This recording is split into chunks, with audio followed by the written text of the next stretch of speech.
Riverside medical centre का waiting room नरम रोशनी और सौम्य संगीत से भरा एक शांत आश्रय जैसा लग रहा था। लेकिन एमिली रोज पैटरसन के लिए यह तो बस एक अदालत जैसा था, जहां वो जजमेंट का सामना करने वाली थी। 28 साल की एमिली ने पिछले 3 साल से इस पल को टालते हुए बिताए थे, बहाने बनाते, अपॉइंटमेंट्स कैंसिल करते और खुद से कहते कि उसकी समस्या खुद ब खुद गायब हो जाएगी। वो एक आरामदायक कुर्सी पर बैठी थी। उसके गोरे बाल उसके चेहरे के चारों तरफ पर्दे की तरह गिरे हुए थे और वो अपने सबसे पसंदीदा सफेद टॉप और गुलाबी स्कर्ट में थी, क्योंकि परिचित कपड़े उसकी कमजोरी के खिलाफ एक तरह का कवच लगते थे।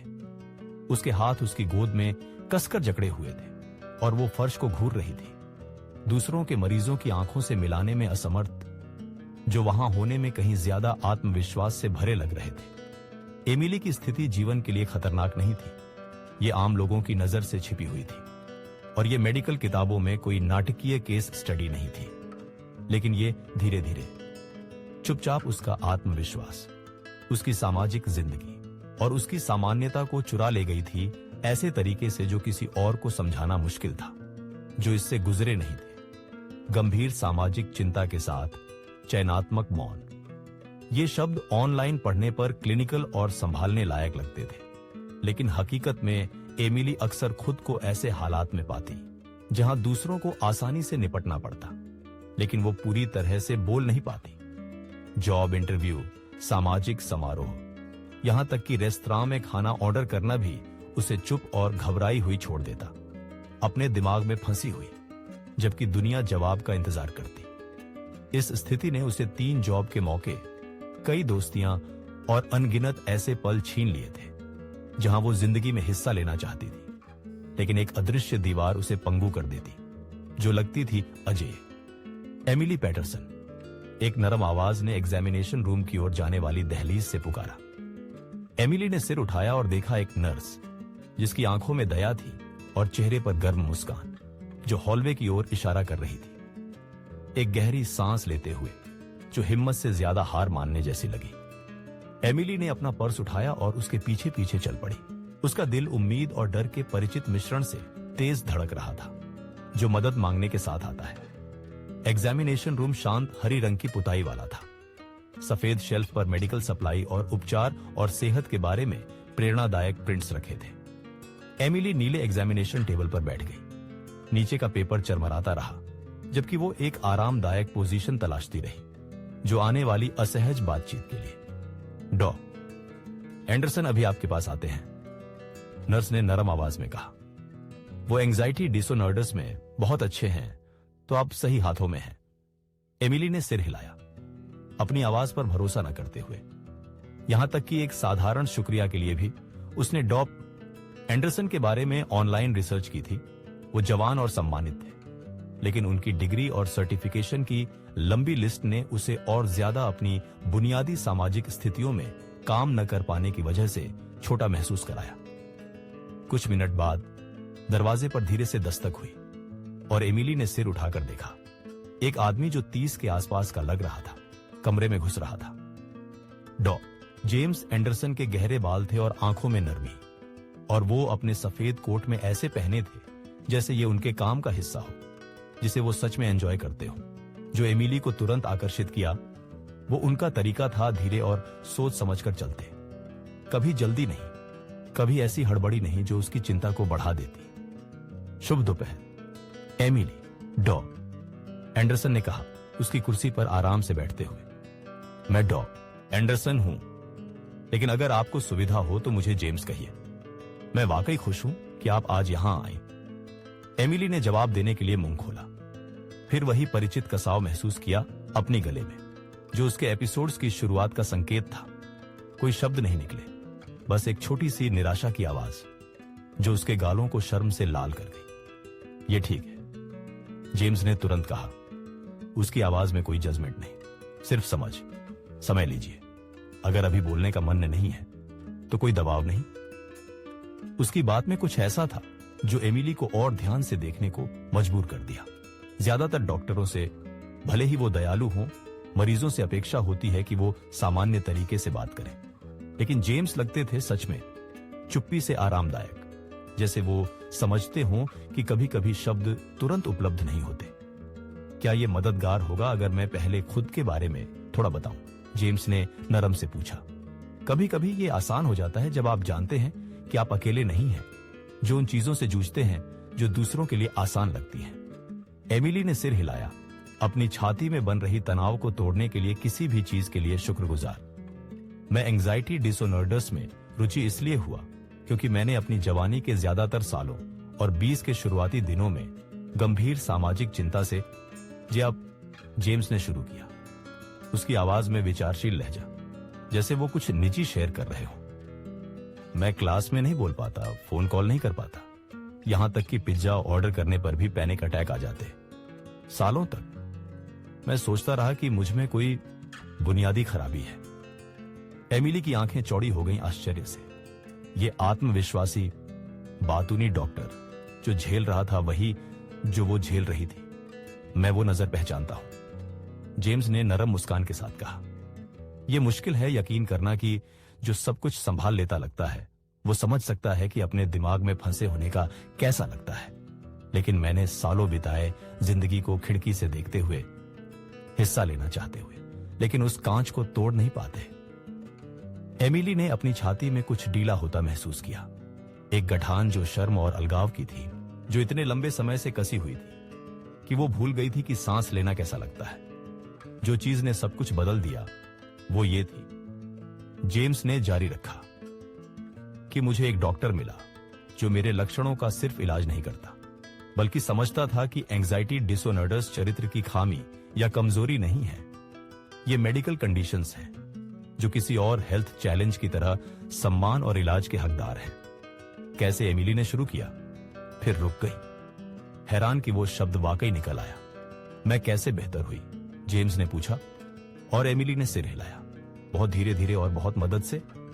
थेरेपी, जब जरूरत हो दवा, और सबसे अहम ये सीखना कि मेरी इंसान के तौर पर कीमत हर सिचुएशन में बोलने से तय नहीं होती। एमिली की आंखों में आंसू जमा हो रहे थे, लेकिन ये दुख से नहीं, बल्कि उस राहत से जो किसी ऐसे इंसान से समझे जाने से आई जो सच में जानता था कि उसका रोज का अनुभव कैसा होता है। मैं भी, जेम्स ने धीरे से कहा, इतना भाग्यशाली था कि मेरे पास आर्थिक संसाधन थे जो इलाज को आसान बनाते थे।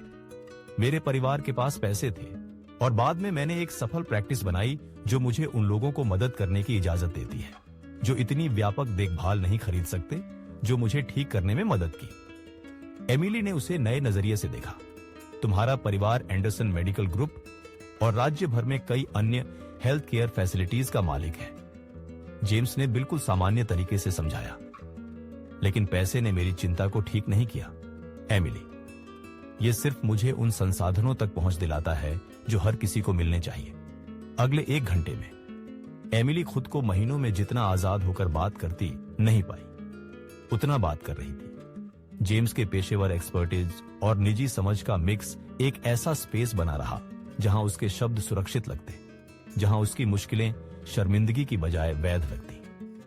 मैंने 6 महीने पहले अपनी जॉब खो दी। एमिली ने आखिरकार कबूल किया।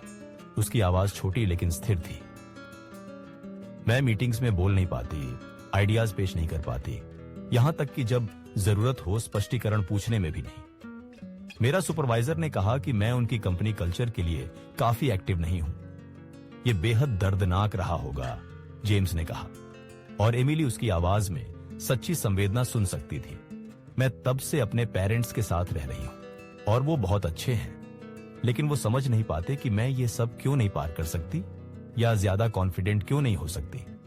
एमिली ने जारी रखा, वो मुझसे प्यार करते हैं, लेकिन वो सोचते हैं कि मैं खुद ये तरीका चुन रही हूं। चिंता डिसऑर्डर अनदेखी विकलांगताएं हैं, जेम्स ने नरम आवाज में कहा। जो लोग इन्हें अनुभव नहीं करते वो समझ नहीं सकते कि आप चुप रहने या चिंतित होने को नहीं चुन रहे। ठीक वैसे ही जैसे डायबिटीज वाला इंसान इंसुलिन लेने को नहीं चुनता। उनकी सेशन जारी रहते जेम्स ने एक ऐसा ट्रीटमेंट प्लान आउटलाइन किया जो व्यापक और मैनेजेबल दोनों लगता था। सेलेक्टिव म्यूटिज्म समझने वाले स्पेशलिस्ट के साथ थेरेपी, एक्सप्लोर करने के लिए संभावित दवाएं और धीरे धीरे एक्सपोजर एक्सरसाइज जो एमिली को सोशल सिचुएशंस में अपना कॉन्फिडेंस दोबारा बनाने में मदद करें। लेकिन ये जो मैं तुम्हें बताना चाहता हूं, जेम्स ने कहा जब उनका समय खत्म होने को था, तुम टूटे नहीं हो, तुम कम कीमती नहीं हो, क्योंकि तुम सोशल सिचुएशंस को अलग तरीके से प्रोसेस करती हो और सही सपोर्ट के साथ तुम निश्चित तौर पर इस कंडीशन को मैनेज करना सीख सकती हो जिससे तुम वो जिंदगी जी सको जो तुम चाहती हो। डॉ एंडरसन, जेम्स, एमिली ने कहा। उसकी आवाज मजबूत होती जा रही थी। क्या मैं तुमसे कुछ पर्सनल पूछ सकती हूं? बिल्कुल। क्या तुम्हें अभी भी कभी कभी चिंता होती है? जेम्स ने मुस्कुराते हुए कहा। और एक पल के लिए एमिली को वो युवा दिखा जो कभी उतना ही डरा और अलग थलग महसूस करता था जितना वो अब महसूस कर रही थी। हर रोज उसने ईमानदारी से कहा, लेकिन मैंने सीखा है कि चिंता मैनेज करना उसे पूरी तरह गायब करने के बारे में नहीं है।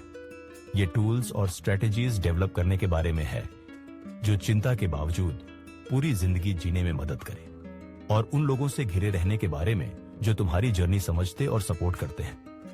मैं ये अफोर्ड नहीं कर सकती, एमिली ने शुरू किया, फिर रुक गई, पैसे की बात करने में शर्मिंदा होकर। एमिली, जेम्स ने नरम आवाज में कहा, मैंने अपनी आर्थिक स्थिति तुम्हें बताई क्योंकि मैं मानता हूं कि अच्छी मेंटल हेल्थ केयर हर किसी के लिए उपलब्ध होनी चाहिए, भले ही वो कितना पैसा दे सके। मैं एक फाउंडेशन चलाता हूं जो चिंता डिसऑर्डर वाले लोगों के लिए ट्रीटमेंट प्रदान करता है। तुम्हारा ट्रीटमेंट पूरी तरह कवर किया जाएगा। एमिली के आंसू बहने लगे क्योंकि सालों की तकलीफ और शर्म का बोझ आखिरकार हल्का होने लगा।